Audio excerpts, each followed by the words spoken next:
Well, jeepers! You're listening to Smash or Pass. Hello everyone, welcome to another interview on the JayBee and Milly channel. I am JayBee and here with me, as always, is Milly. Hi. And we have Rhianna. Hello. And returning to the show after a while is Devin. Hi. So, of course, our very special guest today is, of course, Mr Joosen. Now, we've been really excited to speak with you for a while now. It's amazing to have you here. A lot of people watching this will know you as the animation director for Scooby Doo 1 and, of course, Monsters Unleashed. But you've also done quite a lot of other stuff as well, so thank you so much for joining. Oh, my pleasure. This is very exciting because I can't believe it's been 20 years since that movie came out. It feels like yesterday.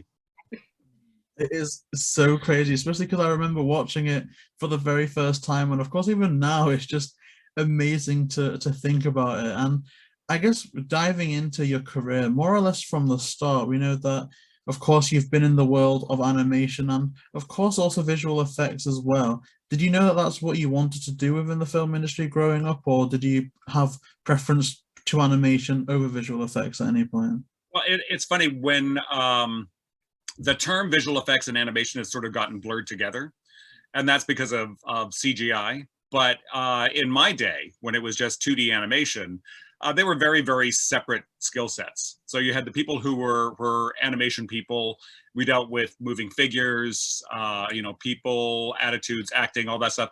And then you had the special effects people, which are unbelievable as far as like creating water and smoke and fire and the whole bit. But when CG came into being and you had this whole new group of people that sort of put down the pencils and put up the computer, then their skill set started to blur between animation and special effects, visual effects. So a lot of times they could do both. And, you still have the people who preferred the animation side, people who preferred the special effects side, but all the two departments started to go together. It used to be Screen Actors Guild, I think 432 or something like that. It's on the end of all the Bugs Bunny cartoons. And they had to change it to the Animation Guild because all of a sudden visual effects became so much a part of everything else that we had to sort of put everybody under the same umbrella. So I don't really deal with visual effects. But Betsy Patterson, who was the visual effects supervisor on the Scooby movies, she was the one who dealt with everything. She helped with all the visual effects. She helped with the lighting. She helped with the, the rigging of the characters, how they were put together, the whole bit. But my job was to be the animation director and work with the animators to create the performances. So when I was a kid, going back to your question, I knew when I was 8 years old that I wanted to be a Disney animator. And I grew up in Canada. I was looking through an encyclopedia one time and they had a big spread on animation and they had Three Caballeros and all this other stuff. I didn't know how they did it. It just looked amazing to me, creating worlds out of your head that come alive.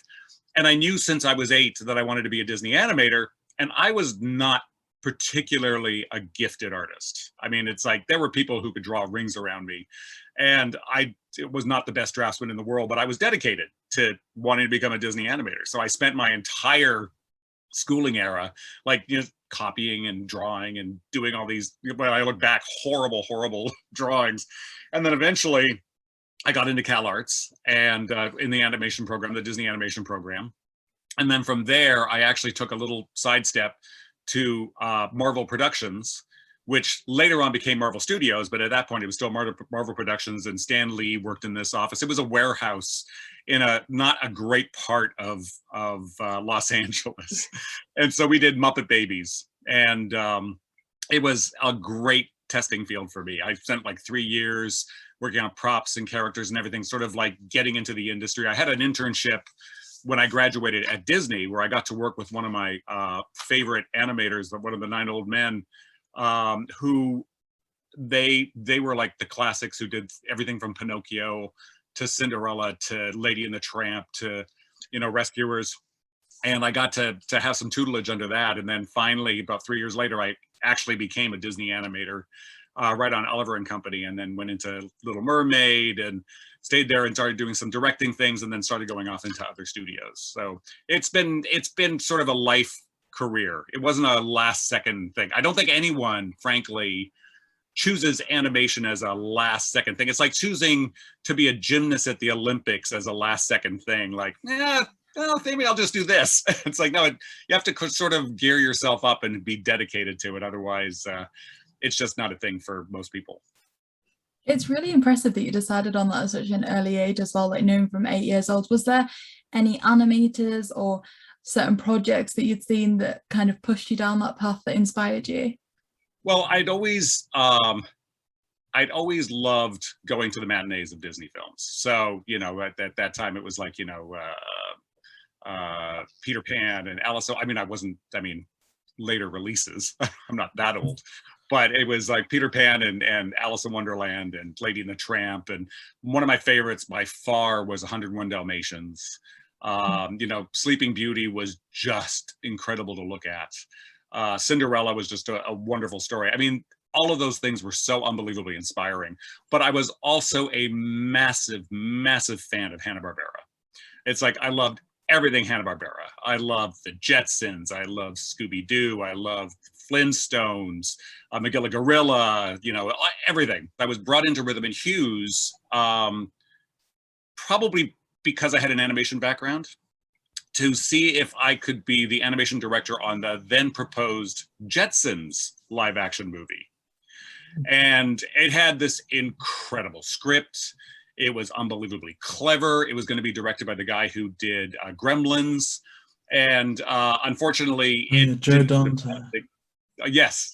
And the budget couldn't be figured out as far as, because it was going to be too costly for this and all that. So finally the whole project collapsed. But I was in the radars of Rhythm and Hues, got brought on, you know, later on a smaller project, and happened to be around when they got the Scooby Doo feature. And so Rhythm and Hues only was doing, they did a lot of the visual effects, but they didn't do a lot of the monsters. We did Scooby and Scrappy. And I think we did the ghosts, the daemons. I mean, it was a huge, big back and forth struggle as far as like what to name them. They used to be called demons, then they'd be called daemons. And so, you know, when the souls come out and all this other stuff, I think that I'm pretty sure that was Rhythm and Hues as well. And so that was sort of our thing. And I think they took a big risk on me. I was a 2D director. I was a 2D animation director, and this was a CG film, and a huge CG film. But you know, they took a chance, and it turned out very early on, animators were animators. It didn't matter if you were drawing 2D with a pencil or you were animating CG on a computer. The techniques were exactly the same, and the tricks were exactly the same. So as soon as I realized that, then it wasn't that much of an issue. I mean, there was an incredible support staff at Rhythm and Hues. I mean, you know, top of the top, people who knew all the technical aspects. If something went wrong or something was broken or whatever, they could figure it out. You know, my job was just try to get the performance and to get it to where Raja would be happy with it. That is so awesome. I'm sad we never got to see a live action Jetsons movie. I feel like that would have been ridiculously fun, and I think it still would be. We got to see the Flintstones and things. But taking a step back from the CGI world, back into the 2D realm, you were a character animator on what I consider to be one of the best Disney films of all time, The Little Mermaid. So what was that experience like? It was amazing. It was amazing. I mean, I got brought in on the film that came before that, which was Oliver and Company. And so again, it was a huge learning curve of just being thrown into the Disney sort of system, especially as a person who wasn't a very good draftsman. But I could animate, and I could figure out how to, sort of get the shots that I needed to get. And so I learned all the tricks of the trade on Oliver and Company. And then when I got put on Little Mermaid, I was put on the Ariel team. So there was about maybe 5-6 of us, headed up by Glenn Keane. And it was amazing. It was great. I mean, it's like the thing that was so great about it was that we got to see, you know, they put together an animatic, which is all the storyboards, and it's put together with the dialogue. And then it had Howard Ashman and oh my God, his partner, his writing partner, that they had all the songs in there, and it just, you looked at it and you went, oh my God, this is a classic. And it wasn't even animated. It was just story sketches. And, you know, I had gone to school with one of the people that was one of the storyboard artists. And if there was anybody who was a worse draftsman than me, it was this guy. And he would do these cryptic drawings where you didn't know if it was Flounder or Sebastian, but it was hysterical and it was funny. And it was like, you got the point. And so everybody was so excited to work on Little Mermaid just because we knew it was going to be a hit even before it was finished. And so then, you know, working with Ariel, you know, to deal with, I mean, I did a few shots where she had legs, not many. You know, I did most of the shots, most of my shots were underwater. I did the one where her legs actually break from fins into legs. I did the one where her voice gets taken out. I did the one where she bursts through the water, which I call the big shampoo shot. And, you know, then the one where they're in the boat with all the fish doing the fountain and all this other stuff. And it was a blast. I did some Flounder and you know, at that time they on Oliver and Company, they had a system where you got a scene and you animated every character in that scene. And, you know, they thought it was, you know, an easy way to do it, but that means you had to wrap your head around multiple characters and how they would work as opposed to specializing in one. So on Little Mermaid, it was mostly that you would animate the character that you were designated to. And then the other animators who were like, you know, mostly Flounder people or Scuttle people or whatever, they would do those. And every once in a while, if there was like, you know, a couple of throw-ins, then we would just, you know, put them in ourselves. And we had an absolute top-notch group of assistants that clean up artists that just made your drawings look beautiful. And I became like, from the worst draftsman, I looked like I was the best draftsman in the world. It was great. Oh, wow. That is so cool. That is so cool. Yeah. When you were listing off all like the aerial scenes that you did, those are some of my favorite moments in the movie. Now, this is amazing. And I guess sticking on to the more Disney side of things, do you have any characters from Oliver and Company or The Little Mermaid that were the most fun to animate for you? Absolutely, Oliver was the best, most fun. There was a the way they did it, they gave you a shot. They were very sort of, they weren't it was just right around the turnover between the old regime and the Michael Eisner, Jeffrey Katzenberg, Peter Schneider regime.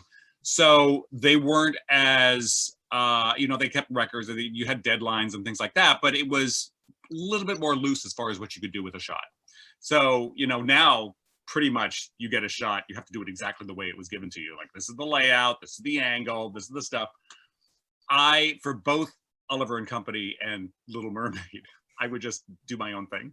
And it was like, oh my God, I can't believe I got away with it. I could never get away with it today.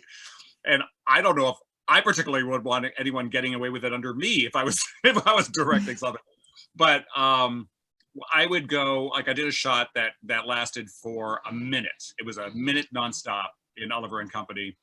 And Oliver gets lost on the street and he's looking around for someone, and then all of a sudden he sees a rapper, and then he starts following these people around. Then this little kid comes by and he accidentally goes out of the street, comes rushing back. I went out and I shot my own live action footage. I animated Oliver, you know, just animating him. But for all the human references, you know, I got all the people in my department and friends of mine. We've gone to the street in the back of the animation building, and I would have them do their paces. I would film it from these different shots, and then I would use that as reference. And then for Little Mermaid, absolutely hands down the same thing. It was like doing again, not being the best draftsman, doing a very beautiful young woman is going to be challenging for a person who's not a really good draftsman. So I did a lot of live action reference for myself. So one of the shots that I got, which was her bursting out of the water, I got the shot and it was this kind of bleh, 3/4 down shot. And it was like not very exciting. It was just sort of a throwaway shot.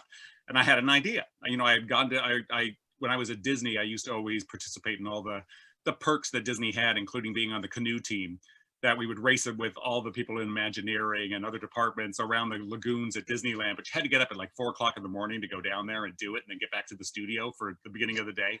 And there would be this gigantic shampoo shot poster of a woman coming out of the water, and her hair was like glorious and amazing. And I thought, this is that shot. I have to do this shot.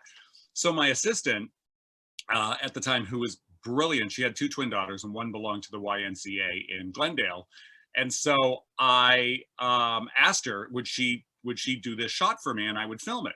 So we went there, not me realizing that the only way to get to the pool was to have to go through the shower room.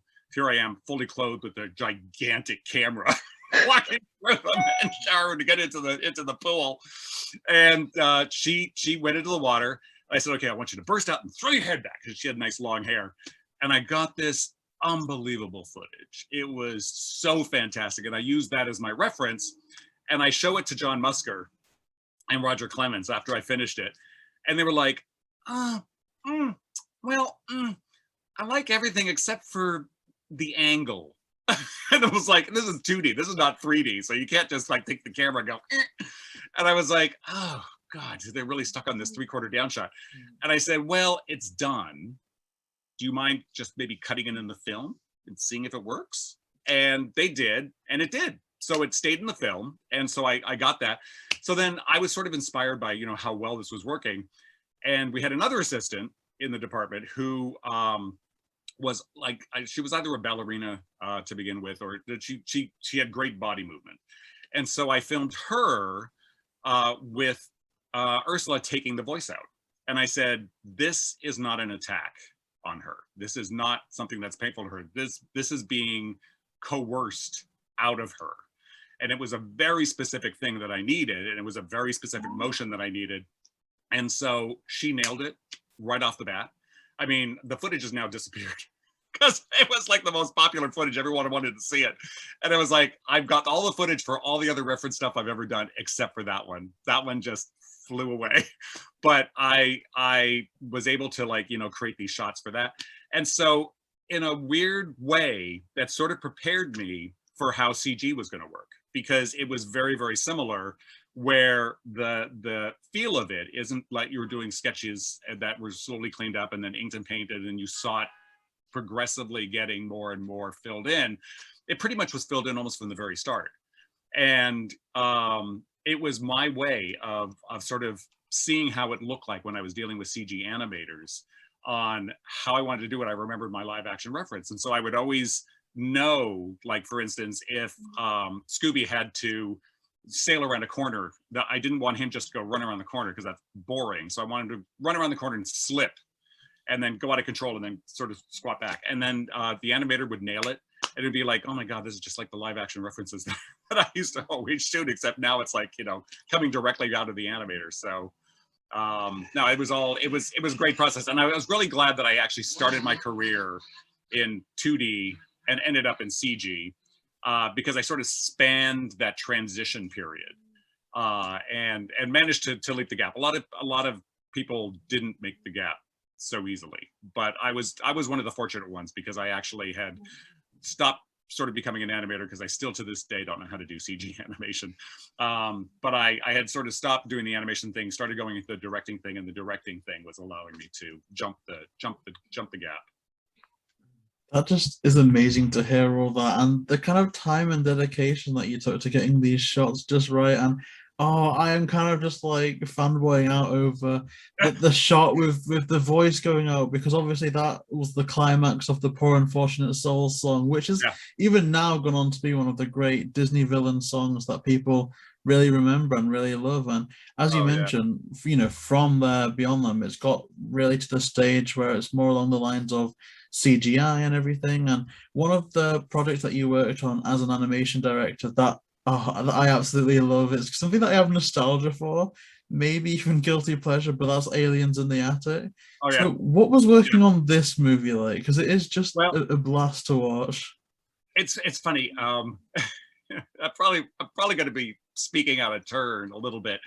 I loved working on Aliens in the Attic. I had a blast. I mean, I had an absolute blast working on the 2 Scooby Doo movies, and I became friends to this day with a lot of the people that were on the crew, including Neil Fanning, who's the voice of Scooby Doo for the movies. And I got along great with Raja, as well as I got along great with John Schultz, who was the director of Aliens in the Attic. And to this day, I exchange Christmas cards, greeting cards, and it was that one was shot in New Zealand. The first Scooby was shot in Australia. This one was shot in New Zealand. And then they way that you do it on a live action set, because I was so new to the first Scooby and the second Scooby, I actually wasn't the person who I should have been, but I wasn't the person who was controlling what we called the stuffies. And so you have a bunch of actors and they're acting around. They have to act around something. It's like they can't just completely imagine that there's this invisible dog or Scrappy or monsters or whatever. And so we have a thing called a stuffy. And so normally it's a Scooby stuffy on a stick. So we always called it a Scooby on a stick, and it was like a head on a stick. And our t-shirts for the animation department was the head on a stick. And we would go around, and so one of the crew would actually go around, and who was actually quite a good actor himself, and he would go around and he would place the head around at eye level, especially when Scooby was on all fours, so that they knew kind of where to look at. They kind of had a reference point for when the acting happened. Then we had a full body stuffy when you had to have a whole full body Scooby so they could figure out how to walk around, so they weren't walking through the dog all the time.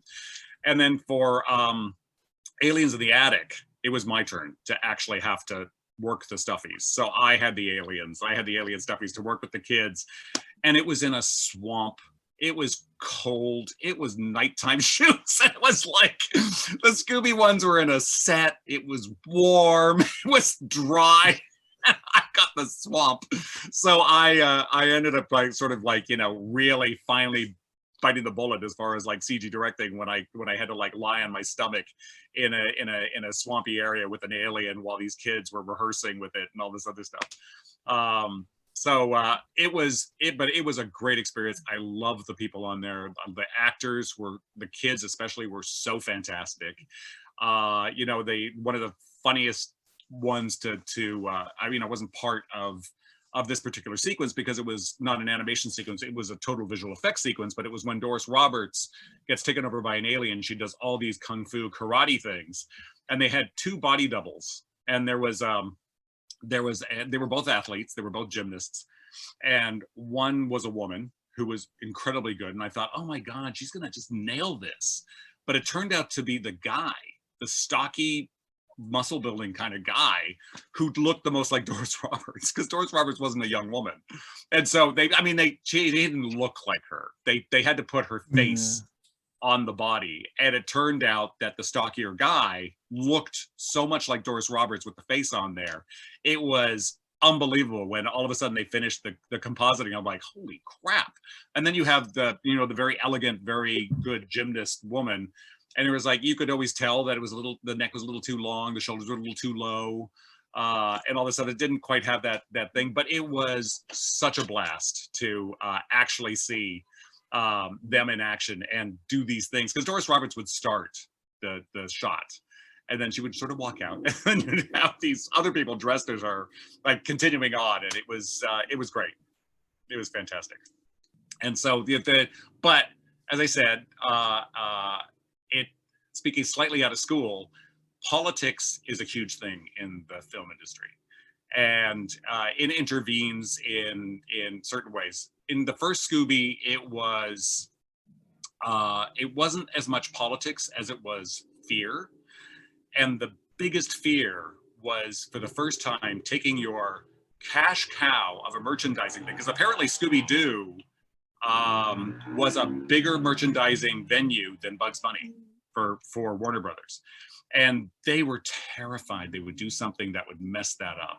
And so doing a live action Scooby Doo, they didn't 100% know how this was going to work.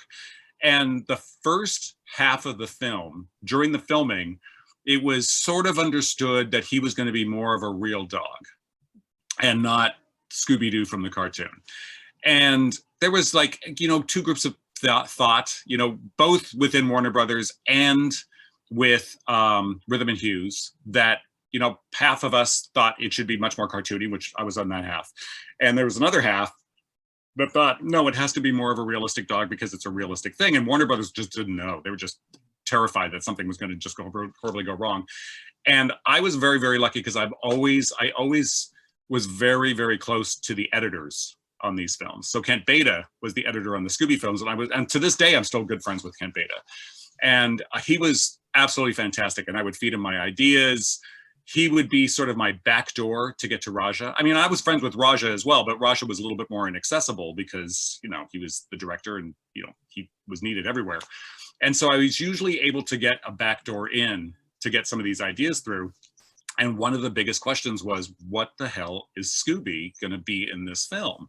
And it was really starting to become a drawback, but there is a process in live action films called pre-visualization, previs, and there's studios that like Third Floor, I think is one of them called, but in Australia there was one called Photon, and they do pre-visualizations. Previs is for very tricky shots so that the director can actually see what it looks like in 3D space, especially if there's going to be CG creations like monsters and things like that, because there was like pterodactyls and all that stuff, which Rhythm and Hues didn't do. But the previs people, they would put it all together and they would get the shots right. They would know what the timing was. And there was an animator there named Michael Hazel. And he literally did what I did on The Little Mermaid, which is what I so appreciated. And on Lillard and Company, which is he just did his own thing. And he was brilliant. So in that case, we differ because I wasn't as brilliant as Michael Hazel. And he literally created this shot, and it was Shaggy describing what he thought he saw in the castle with, you know, eyes that glow in the dark and blah blah blah.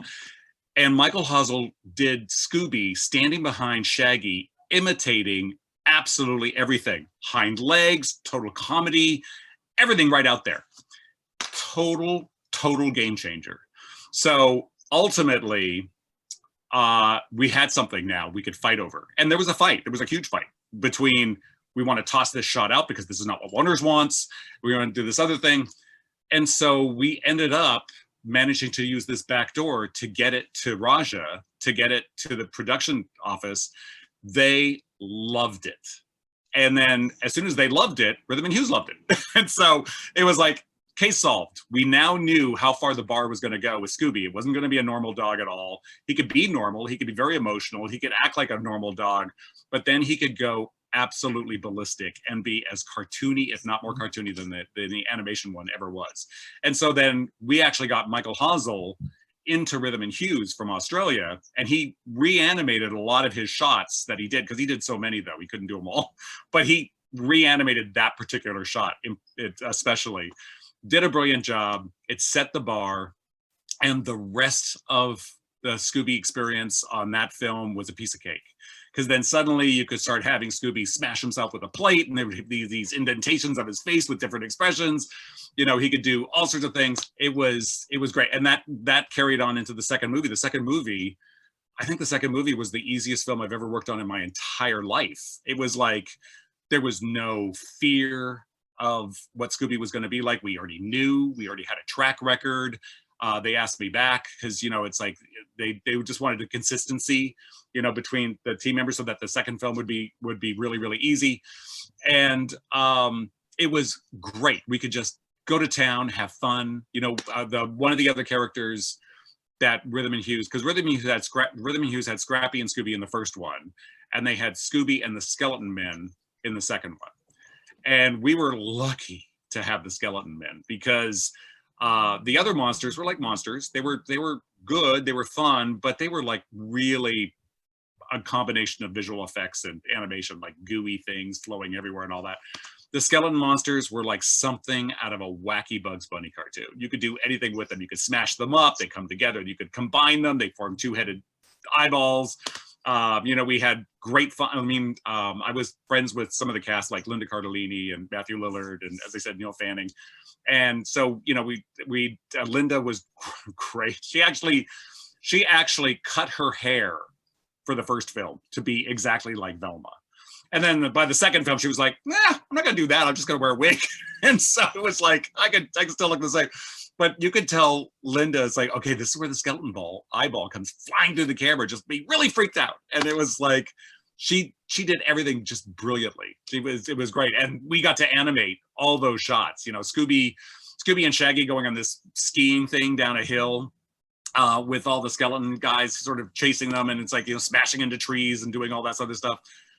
fantastic. So when it got to Aliens in the Attic, the whole film, so it also has other similarities with Scooby 1, which I'll talk about later, but the original thing of the film was that the alien, I don't know if you can hear the No, it's not too bad. New York. So in Aliens of the Attic, the idea was these aliens come to Earth and they're going to take over the world, and they have a mind controlling thing which works on anyone who's over kid age. Anyone who's a certain age younger, it doesn't work on them.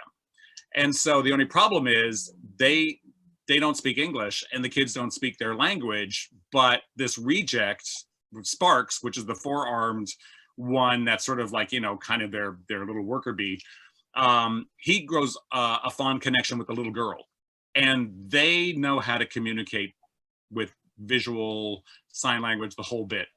And so the entire film was shot with that device in mind. All of a sudden we get a rough cut, and this was, I felt so bad for John Schultz, where we got the rough cut, they got the rough cut put together, all this other stuff, they sent it to the studio, and they're like, I don't know if people will get this. No, they should speak English. It was like, but wait a minute. We have all these shots where it's the little girl who communicates with Sparks, who then, you know, gets it so that they could. So everything had to be retooled and rebooted. I mean, it went from being just a cakewalk, wonderful film to be on, to like this really difficult sort of thing, and which is kind of unfortunate. But the animators who worked on that just did a phenomenal job, and they were pretty much the same animators that worked on the Scooby films. The thing that you already know from your talk with Kent Beta was it was both Scoobies were written by James Gunn, who did Guardians of the Galaxy, you know, the Peacemaker, all the stuff. And he is so freaking brilliant. And at that time, he was fairly new, super nice guy on top of it all. I mean, just a joy to work with. And he wrote the most hysterically funny script because it was for fanboys of the original show who are now grown up with kids of their own. And they wanted to relive the experience of watching Scooby Doo when they were kids, but put all the double entendres in it. So it's like, who did Velma like? Did Velma like Daphne or Freddie? And was Screaming the only thing that Daphne faked? And so it was like, it was all these things that were in there that James Gunn wrote, we shot. And my favorite section was the one where all their souls fly out of their bodies and they intermix, and they're all different personalities. And so finally they managed to get 2 and 2 back together. So it was Freddie and Shaggy that got their voices, that got their original souls back, but it was Daphne and Velma that did not. And so the only thing they could do was connect where the souls came out, which was their mouths. So the only thing they could do is to lip lock. And so you have Shaggy and Scooby who couldn't open their mouth, Shaggy and Freddie who couldn't open their mouth because their souls would fly out. And they were sitting there like watching this like, you know, huge makeout session. It was so drop dead funny. And then again, Warner Brothers was like, yeah, no, I think we're gonna tone this down to a much younger age. And that was out.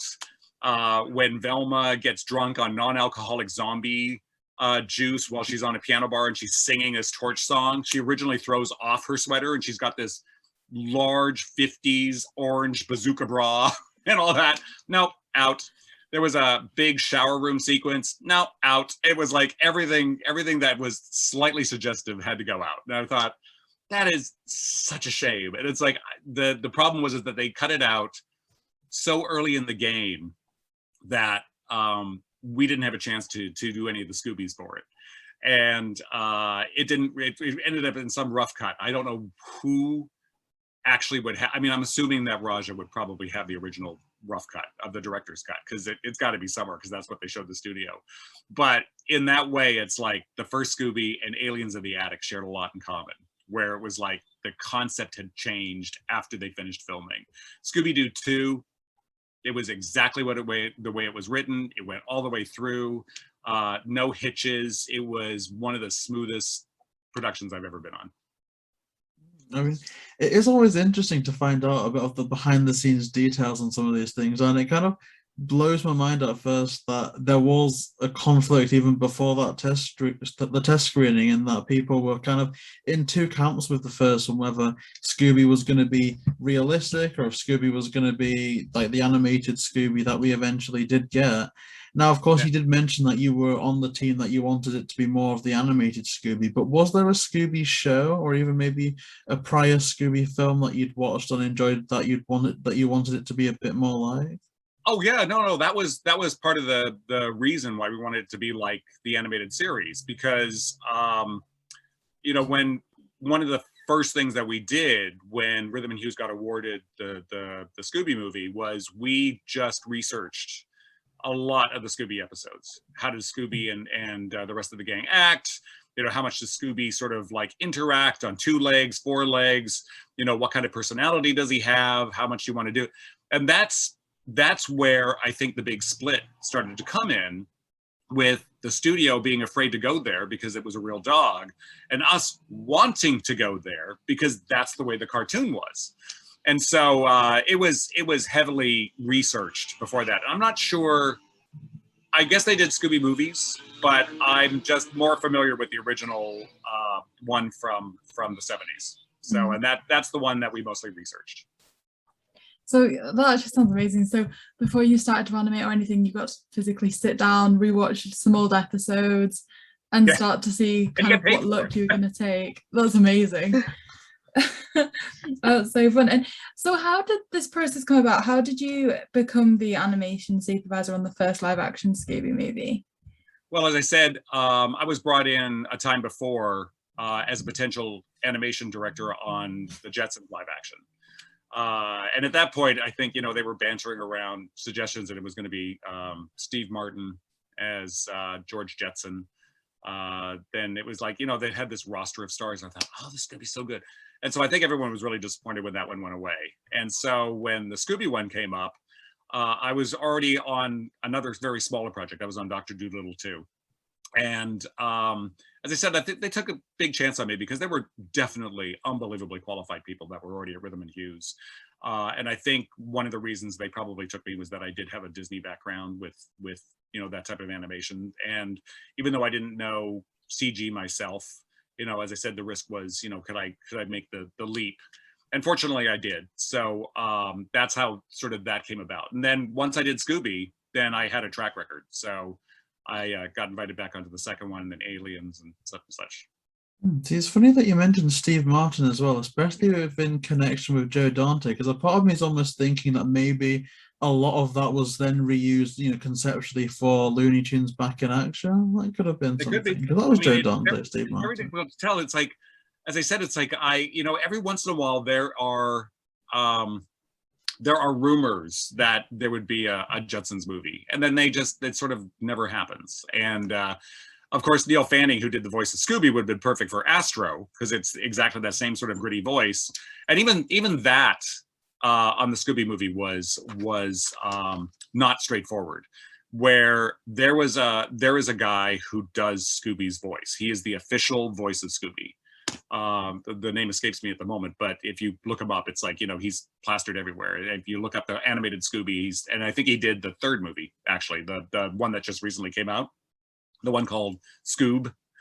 And so with our live action movie, Neil Fanning was a stunt coordinator.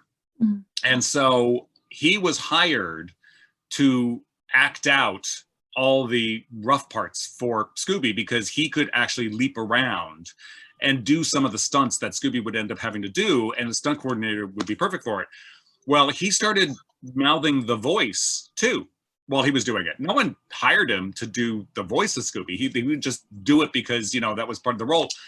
And he was great. And his voice was very different than the one who does the cartoon. The one who does the cartoon is a little more higher pitched, a little softer, while Neil's was very gravelly and it was very rough, and it really felt like it belonged to a real flesh and blood Scooby Doo dog as opposed to the one for the animated cartoon. And so it was a bit of a battle. I mean, I think the director really wanted to have Neil Fanning as well, but it was bit of a political battle to see who was going to end up being the voice of Scooby. And fortunately for the movie, it was Neil. And then, you know, as I said, he carried on for the second one. And had there been a Jetsons movie, he would have been a perfect choice for Astro as well. So, but yeah, it all seems like when a film comes together, it's like, oh, that's easy, and it's like, no, it's never really quite as straightforward as people think. I think Neil Fanning was the right choice for the live action movies because it's so weird. I almost being, you know, like I guess in the Scooby community, I almost feel a bit bad saying this, but whenever I do think about the voice of Scooby, for all obviously, you know, Don Messick, Frank Welker, they're amazing because I watch the live action movies so much. It is always Neil Fanning's voice that I end up hearing, and I think, oh gosh, I think at the time, I think they may have had Scott Innes on set who would have been Scooby for like the Zombie Island movie and everything. And I think it worked well with them for animation. But oh my gosh, I think it would have made the live action movies not seem right in a way if it was not Neil Fanning as Scooby. So I think that was probably one of the best decisions that the crew made on that movie. Oh yeah, absolutely agree. Absolutely agree. And it gave it a sort of a gravitas that it wouldn't have otherwise, and it made it feel more mature. And as I said, you know, the original film was a very different flavor film when we were shooting it than what it ended up becoming. So, and then, you know, Kent Beta cutting it all together, it's like, God, you know, it's like my favorite thing was to like see a cut and go in. It's like he's just absolutely brilliant. So, and working with him twice was a joy. So, question about. You mentioned that you got the position in the Scooby film because you were already hired on to do the Jetsons film prior. Were you at the Scooby film from the very beginning, or at what point in the movie making process of that were you hired on? I was on immediately after they selected Rhythm and Hues. But so anything that was before that, I wasn't a part of, but they would have to prove to the production company that they could do Scooby. So I'm pretty sure, if I can remember correctly, that they did a lot of models, they did a lot of testing, you know, they had a big presentation, all that stuff. So none of that I was a part of, but as soon as it got greenlit and it went to Rhythm and Hues, that's when they hired me to go on board. And then I was, you know, hired because they had to start shooting immediately. They had been working on pre-production in Australia for like, I think 2 or 3 months before that even.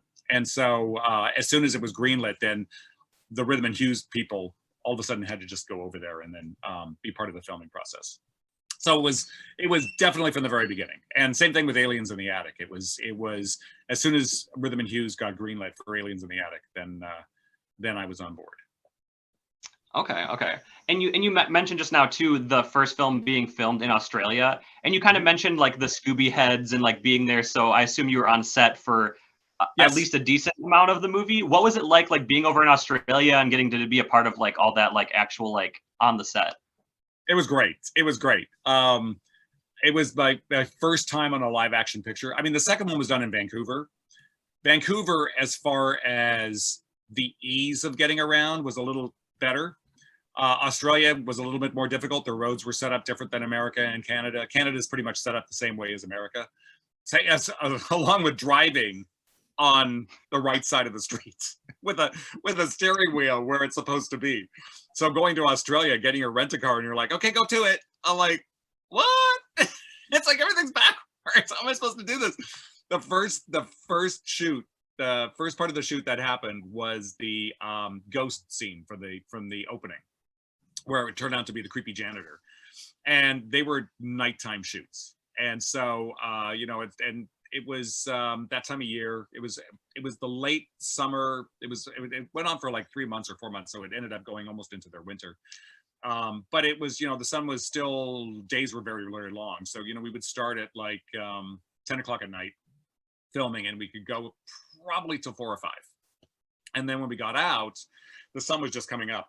And I have never seen a more brutal sun in my life than when you are bleary-eyed after a night shoot in your rent-a-car going up a hill and the sun is rising right in your eyes and it's zero visibility.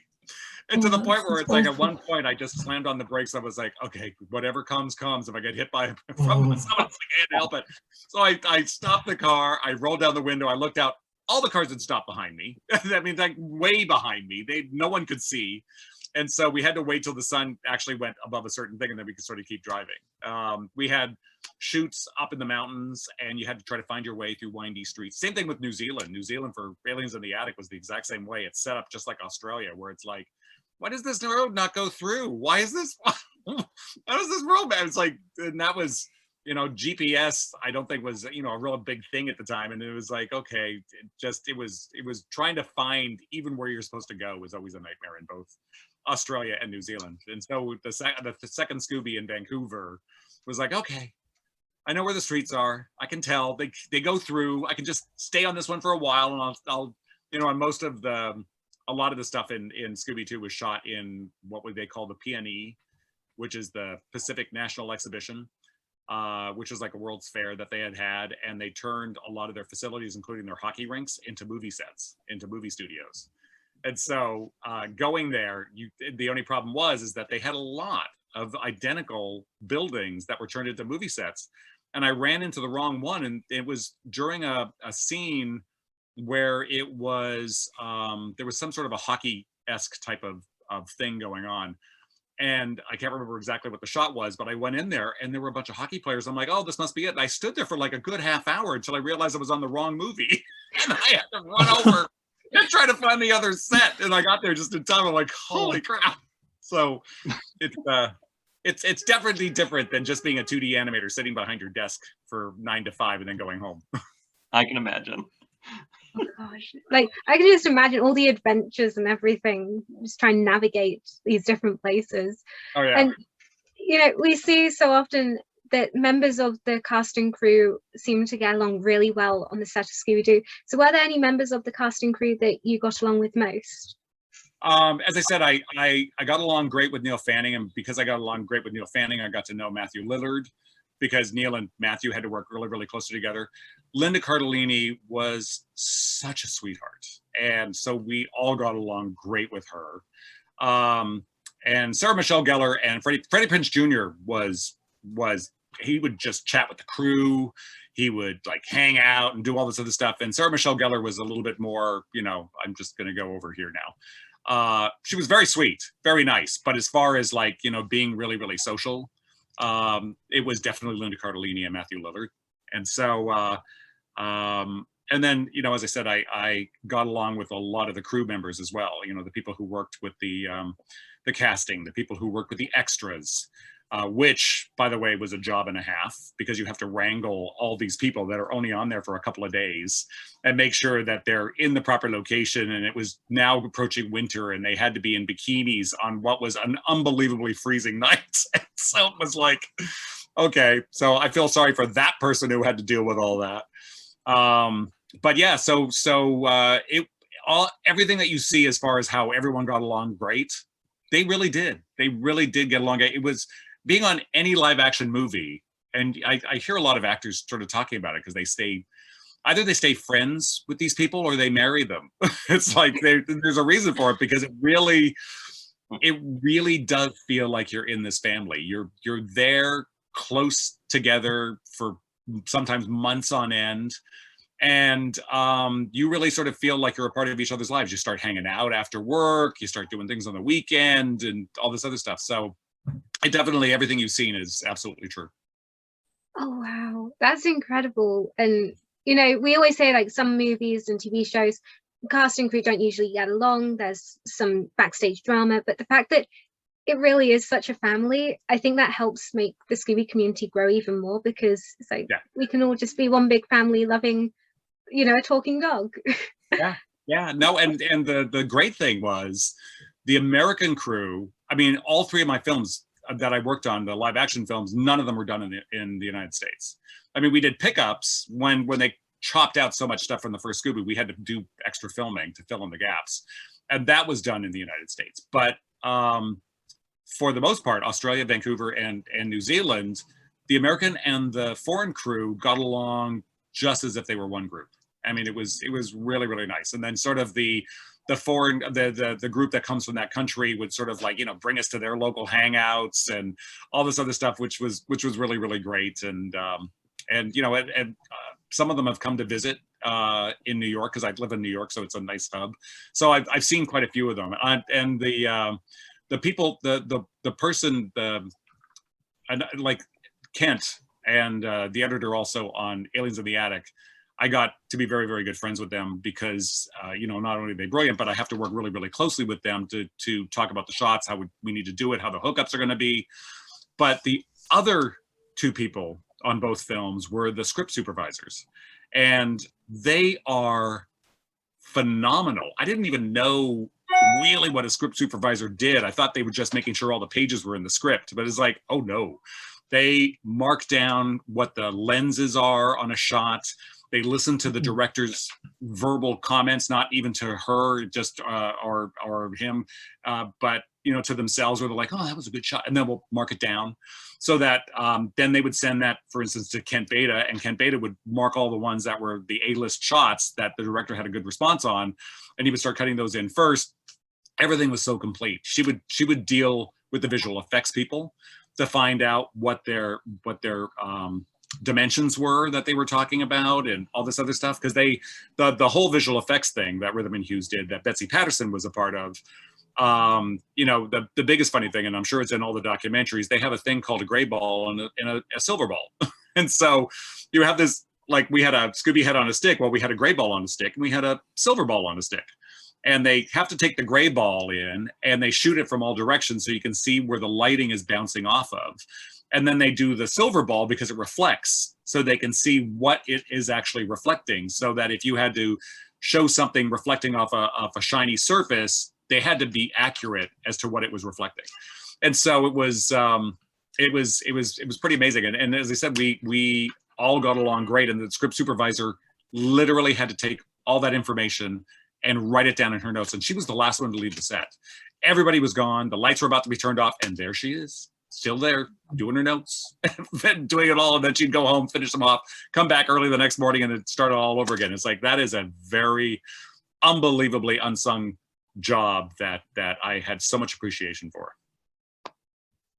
That's amazing. Like, she definitely sounds like she worked really hard, because yeah. I don't know if I'd be able to do really late nights and then wake up extremely late. That's amazing. And it sounds like you. The Australian one and the one in New Zealand, they were both unbelievably good. Exact same personalities too. Oh, it must be something about that job then. Like, I think so. I think you actually have to have a certain mindset to want to be an animator, a certain mindset to want to be a visual effects person, certain mindset to want to be a director or a producer, and definitely a certain mindset to be a script supervisor. I definitely agree with that. And it sounds like you had so many amazing memories of working on Scooby Doo. And if you could pick just one to be your favorite, which one would it be? Oh God. Oh my God. Yeah, it's true. There are so many. I think one of my favorites, if I had to pick one, it's the Wall of Meat, where they were in the first Scooby. The way that they did it, because it's a coordination job like you wouldn't believe. They just don't build all the sets and then just spend 3 months shooting around all the sets. They have limited space, and so we shot the first Scooby in the Village Roadshow studios, which is the Warner Brothers studios in the Gold Coast, which is right by Brisbane. And they had a certain amount of sound stages. They were dedicated to us, but I think it was only like 3.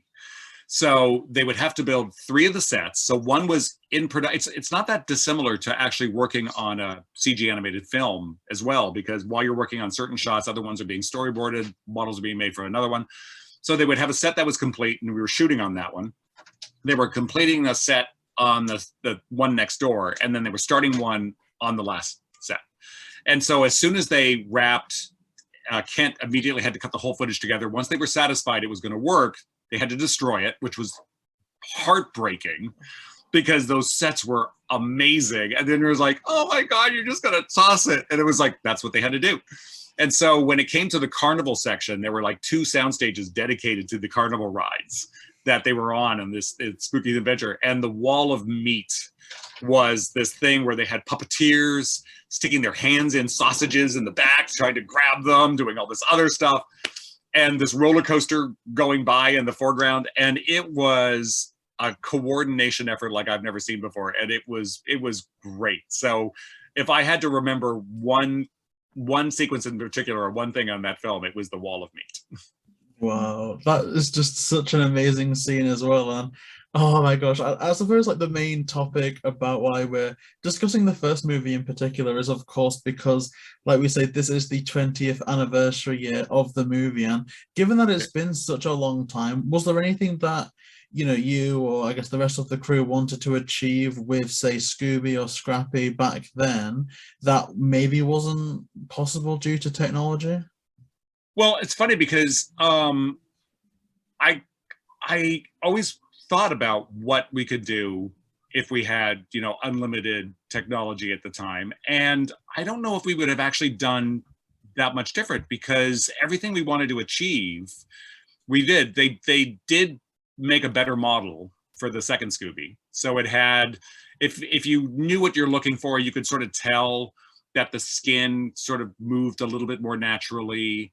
But you know, it's like given to an animator that really sort of knew how the model would work, if Scooby would step down and his paw would squish out and into the ground just because of the weight on there, and our rigs could do that. Scrappy, the only difficulty was that we did not control Monster Scrappy. That was a different studio. We only did Scrappy.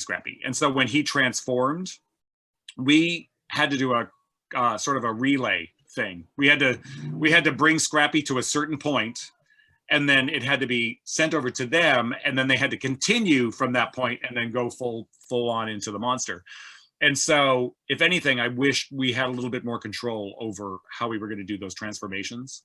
But even the souls that were escaping the thing, I thought those turned out great as well. I mean, it's like, you know, the amount of technology that was available at the time, they really utilized really well. And Rhythm and Hues was one of the best. I mean, they've won like 3 Oscars for visual effects, and they deserve it, because, you know, the team that's at Rhythm and Hues was just so top notch that they pulled out every stop to make the best sort of look possible. So yeah, and answer that question is like, no, I everything that we wanted, the Skeleton Men, same thing. We got everything we wanted as far as being able to do what we wanted with animation. That was not a problem. And Aliens in the Attic, it's like we had the ability to do that as well. So if you want to, you know, ask someone that question, you should ask whatever studio did especially the slime monsters, things like that, because I'm pretty sure they'll have a different answer.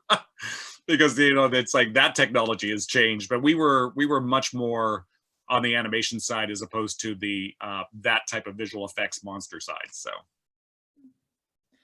you were saying how you know, you were there was, you know, and we discussed this with Kent Bader as well, that there was initially a very different theme and plot behind this, and a lot of scenes had been deleted. And also you were saying about the kind of form that they wanted Scooby to take and how that was going to be represented.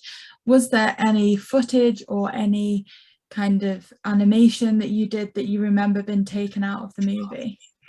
I absolutely wish, but I think I'm trying to even think of if there was anything that was even started, but they're so good because, you know, these things cost a lot of money, so they don't want to just sort of hand stuff out, even though we're clamoring going, oh, we need to get started on this is going to be really complicated, just give it to us now.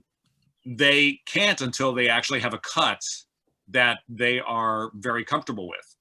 And so by the time it actually got to us, as I said, it's like all those shots that would have been in some of those deleted sections that were in the original James Gunn one, they never made it to us in time to animate. Now, when I didn't work on Beauty and the Beast at Disney, I was actually directing some small projects at the time, but I was very familiar with all the people that were working on Beauty and the Beast. That one was a different story, where literally it was, they had to animate as they were going along before it was even finished. Otherwise, they would never make their deadline, because 2D is a very different process than 3D. And one of the things was Be Our Guest. And they have this in the, you know, the behind the scenes type of thing, but Be Our Guest was not Belle's song. Be Our Guest was the father's song, Maurice's, when he gets stuck in the castle. because there was another number called Human Again that was going to be the big blockbuster in the middle. And then they cut it together, the whole film, and they had test audiences and all that. And suddenly they were like, oh my God, you kind of blew your big money shot right at the very beginning.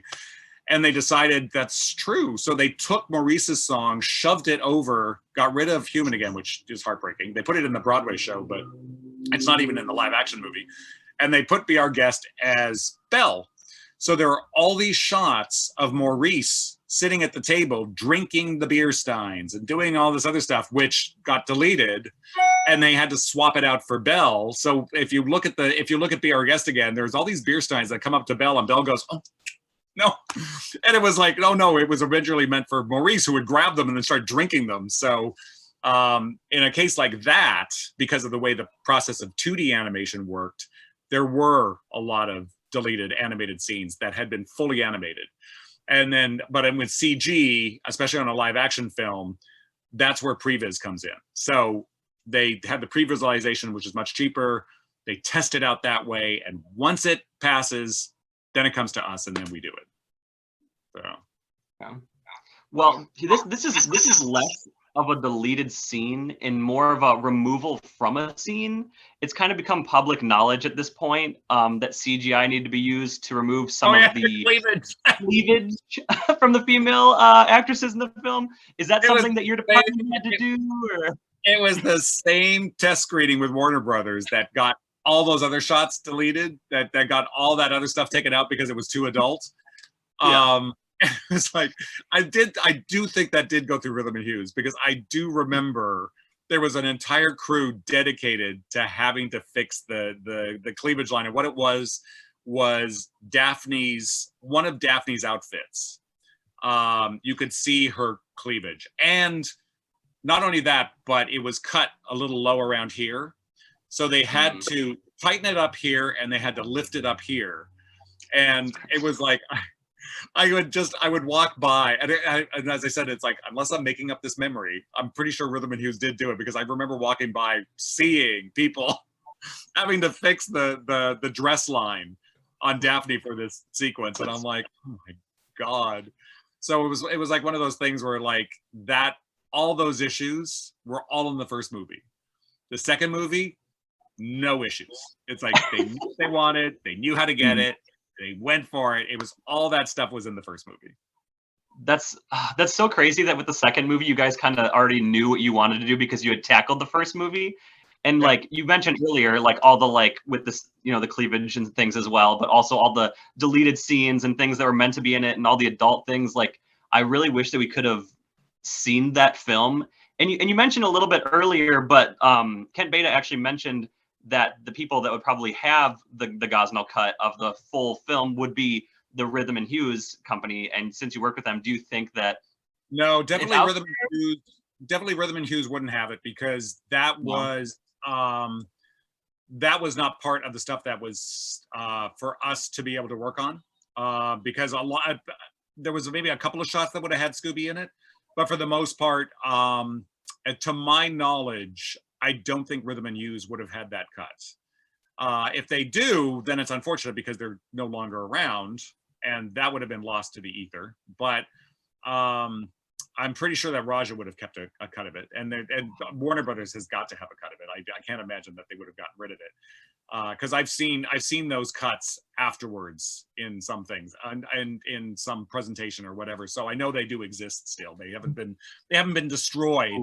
And the unfortunate thing was that they're so funny, they never got scored, they never got color corrected, they never got properly refined, and it's such a shame, because it's like it was, and Linda Cardellini especially was in almost all the deleted shots. The bazooka bra shot out, the shower scene shot, that she was in, that the lip locking shot, she was of course half of that group.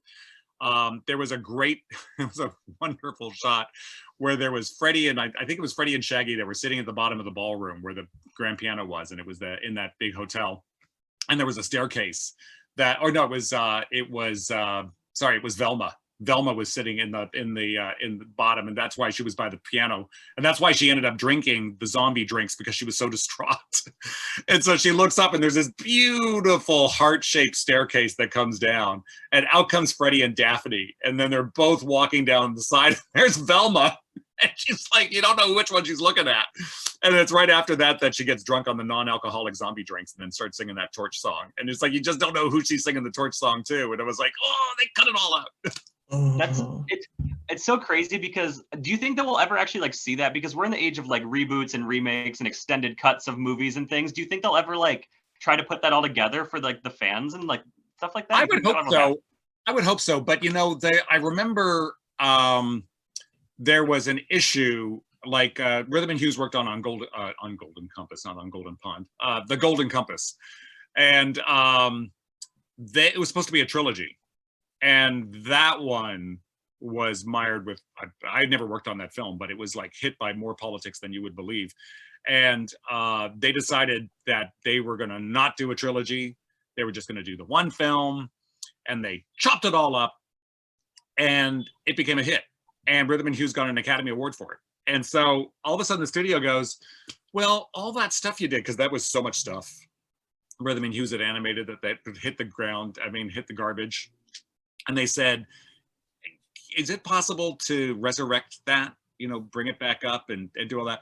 And unfortunately, once it's archived, the amount of money and time it would take to resurrect that type of thing would actually be the same price as just to start from scratch.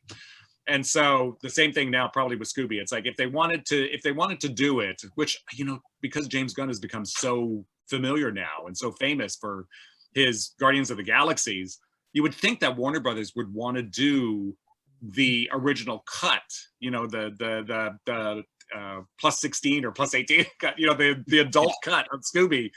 And maybe someday someone who's inspired, who works at Warner Brothers, might go, hey, you know what? I found this footage. I think we should put it together. It's like, it's not impossible, because they have done it with old black and white movies where they've taken photographs and footage they found and, shoved it in there. But yeah, the chances probably are unlikely, but it would be a great idea. Because even Beauty and the Beast did a 10th anniversary edition where they put Human Again back in. They actually animated it, stuck it in there, and they actually have a 10th anniversary edition that is the complete score. So, stranger things have happened. So, fingers crossed, but chances in this day and age, probably a little unlikely. Maybe for the 30th anniversary. Or the 50th. I'll wait for the 50th. I know. Well, I hope Ken Beta is the one that that cuts it then, because it's like, he did it the first time. It's his baby. It's like, let him put it all back together again. If the worst comes to worst, as fans, we can all somehow get the money together, give Warner Brothers it, and be like, here you go. Just do it, please. There's footage. Let us see the footage. And that cut would actually have buy it from them. a different dress. Oh, I'd love to see it. So when the movie came out, did you attend the premiere? Yes, and the premiere was great. It was the star-studded premiere with the red carpet and all this other stuff, and we all got to walk around the red carpet and go in and see the movie, and it was a huge hit. And so it was the red carpet. The premieres are always this nice finale, because you spent so much time on a film, like usually a year and a half, and it's just a beautiful culmination to see it all put together, finished, because that's the first time that almost everybody's seen everything other than the director, with the music and the sound effects and all the bells and whistles put in, and the effects of the other studios that you weren't a part of. And it really is fantastic to see it in a setting where everybody in the film, or everybody in the audience, pretty much worked on the film. Oh wow. And given that this movie is now celebrating its 20th anniversary, how does it feel to be involved in a film that so many people love and cherish after all this time? I have to say it's great.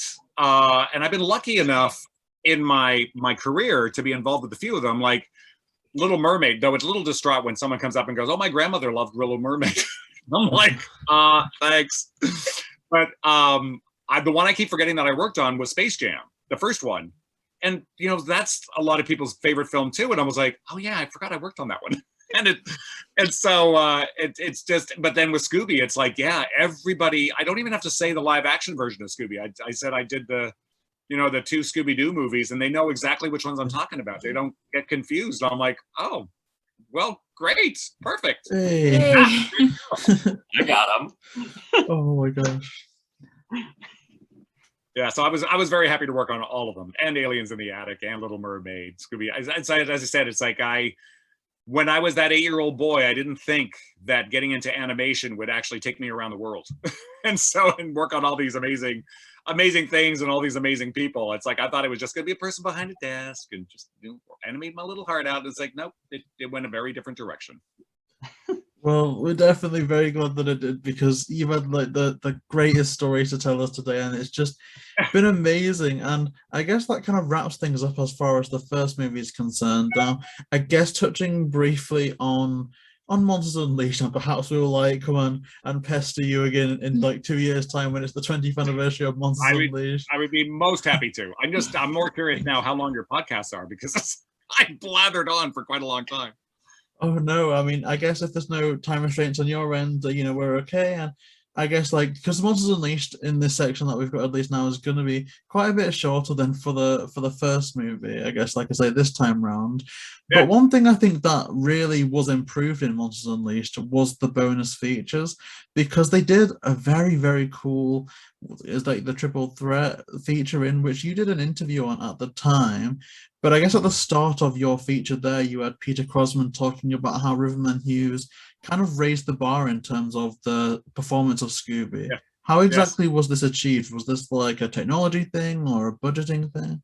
It was totally 100% an acting thing. I mean, yes, they improved the model so it could do more. It had more capabilities, the walking, the running, the whole stuff. It had a little bit more bells and whistles. But I think what he was probably referring to was the fact that, he was, of course, in the middle of that whole firestorm of what Scooby was supposed to do. Was he going to be a real dog, or was he going to be an animated dog?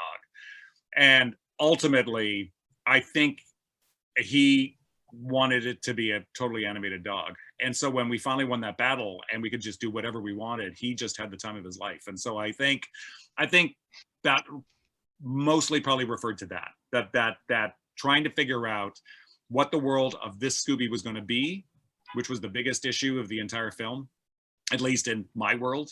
I think that's where he's talking about how it elevated the performance of Scooby and was amazing. And I do remember, we had to film a bunch of stuff after the shoot was over. That wasn't part of the film, it was part of the extras. It's like, I just remember people having to sit in the chairs because there was going to be Scooby next to them or whatever and all that, and we had to animate that. And so I was directing those at the end as well, and it's like I completely forgot about those. It has been 20 years. But yeah, so I think that's what Peter Crossman meant. And I guess another thing that I wanted to ask you about is the monsters are obviously an iconic part of this movie, and we've spoken about the skeleton men, but there was also some monsters that were scrapped from the film, such as the ghost clown. Did you work on any of those? And the ghost clown was from the first or the second movie? The second one. Yeah, so as I said, Rhythm & Hues on the second movie was responsible for Scooby and the skeleton men, and that's pretty much what they were responsible for. We had to interface because the Scooby had to deal with all these monsters. We had to interface with these other studios, and unfortunately, Rhythm & Hues had a proprietary software, and it was different than the software that the other studios were using. So it was this tricky back and forth to get footage from them, to get to play, and for us to send footage to them to get them to use. But as far as the actual individual monsters that they were dealing with, they weren't ours. So we weren't sort of really privy to, when they got cut or anything like that. All we were sort of, involved with are the ones that did survive, because then we had to deal with them at some point or another because of Scooby. So I've been thinking about the monsters that got cut from the film, because I've done a little bit of like the backstage research and what monsters are supposed to be in it. And I'd say my favorite was Chickenstein. I really wish that he would have been involved in the movie somehow. I think that would have been so cool. I guess kind of. Sorry, what? No, go ahead. I was gonna say I got like a double question, kind of. One, what was your favorite monster to work on for the movie, and what would have been your favorite monster that didn't make it into the movie that would have been the best to work on? Well, it's funny because I do remember Chickenstein. I don't know if I ever actually, I think I even saw drawings of what Chickenstein was supposed to be, because, you know, we got the early scripts and all this other stuff, and it was like, holy crap, this is amazing. Because it was all these monsters that they dealt with coming back to life. And for the second movie, the one that was the most fun because it had the most interaction with Scooby was that goo tar monster, the one that kept spreading everywhere. And that one pretty much was the most fun. I don't think it was the most fun for the visual effects supervisor, Betsy, because she had to deal with having to take another studio's work and try to integrate it into ours. But, you know, it brought on all this great stuff. I mean, we had an animator, Michael Hustle was on that one too, but we had another animator that was at Rhythm and Hues who did these amazing shots, and he did this surfing shot where he's getting away from that tar monster and it's surfing through this like loophole. So brilliant, so fantastic. And it's like, you know, it's the best experiences of directing are working in a studio like Rhythm and Hues where everybody is so top notch that you just get all these golden chunks come your way to sort of see how they're sort of going to work together. And that was one of them. That was and that all had to do with that tar monster. And that tar monster, I know, was just, there was nonstop talk about it, about how to integrate it and how we're going to work with it and how we're going to deal with it and the whole bit. So I guess that would be my favorite. But my favorite monster, apart from that, is the ones we did, the skeleton monsters. They were, as I said, total 100% wacky Bugs Bunny characters that we could do anything we want with it, and we did. We smashed them, we crushed them, we broke them, we combined them. We did everything we could with them, and we would have done more had it been a longer film. Wow. And given that you'd worked on this movie and the first one, there has been lots of talks and like even confirmations that there was supposed to be a third movie that would have brought Scooby Doo to England. And were you ever approached about working on this movie that was eventually cancelled? Well, it got canceled fairly early on. The first movie did really, really well. The second movie didn't do quite as well. So Warner Brothers decided fairly early on that they weren't going to do the third movie. Everybody was getting ready for it. So at that point, I don't even think Rhythm and Hues had been awarded that job because it hadn't become an actual thing yet. So it got canceled before it even got to the Rhythm and Hues side. So we were aware of it, and definitely Neil Fanning was definitely aware of it. And he was all excited because, you know, it'd be that we'd all get together again, and this time it would be in England. And that was a big disappointment that it didn't happen, but you know, it's that is the way of the movie business.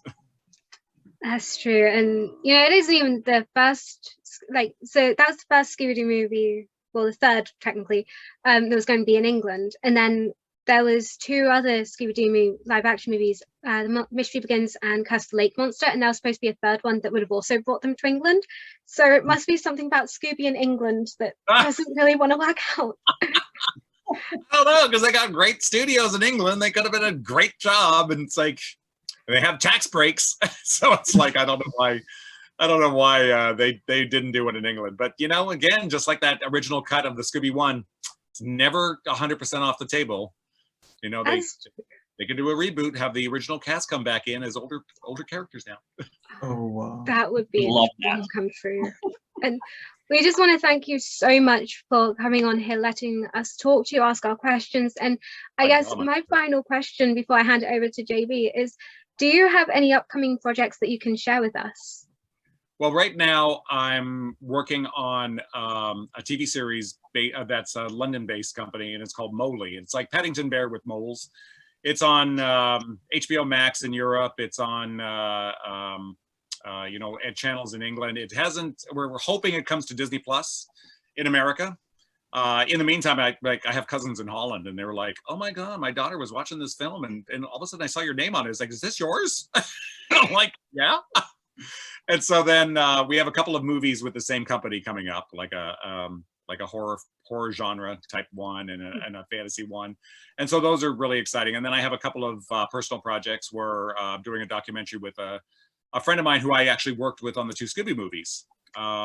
Cheryl Benko, and we're working on a documentary based on a guy who started a project called the Strangers Project, where people would do anonymous letters and hang them up in Washington Square Park and all that. So we're working on that. And then my friend Rhianna Alda, who's been in like Deer Hunter, Mommy Dearest, and all that stuff.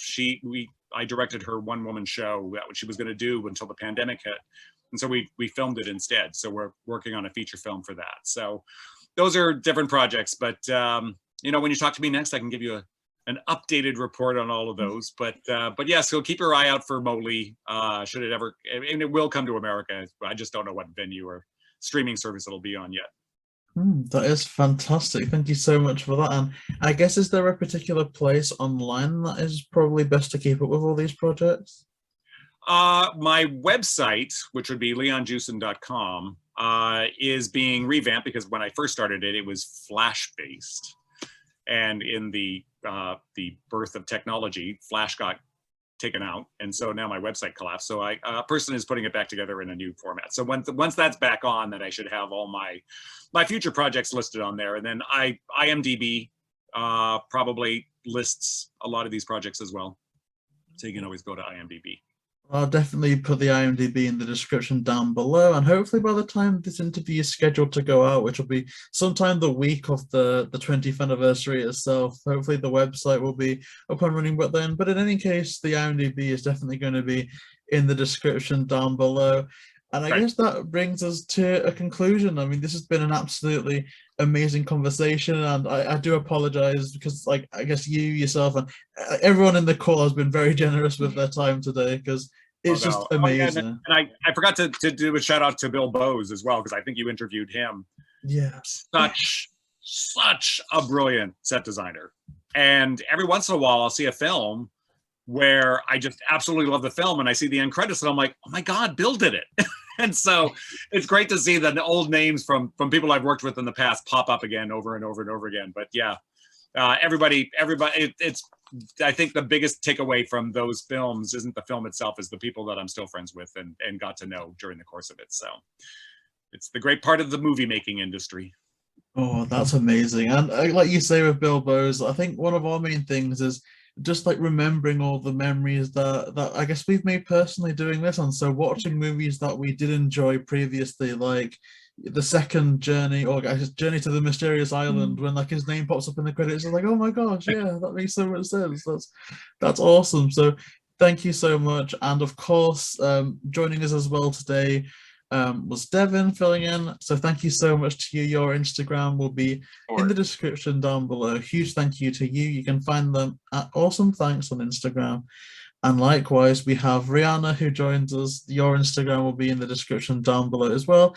And I guess additionally, thanks to Kent Bader, who of course got us in touch. It was amazing speaking to them. And like you say, like the whole entire crew of this movie and the live action Scooby movies in general have just been amazing. So thank you so much. Absolutely. Thank you. Sorry. So thank you for having me on, because I just reliving these experiences is actually, I didn't realize how wonderful that was. So it's great to go back over it all again.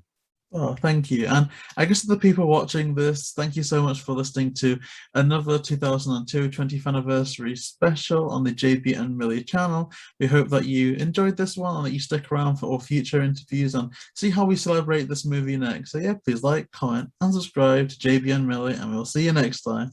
Woo!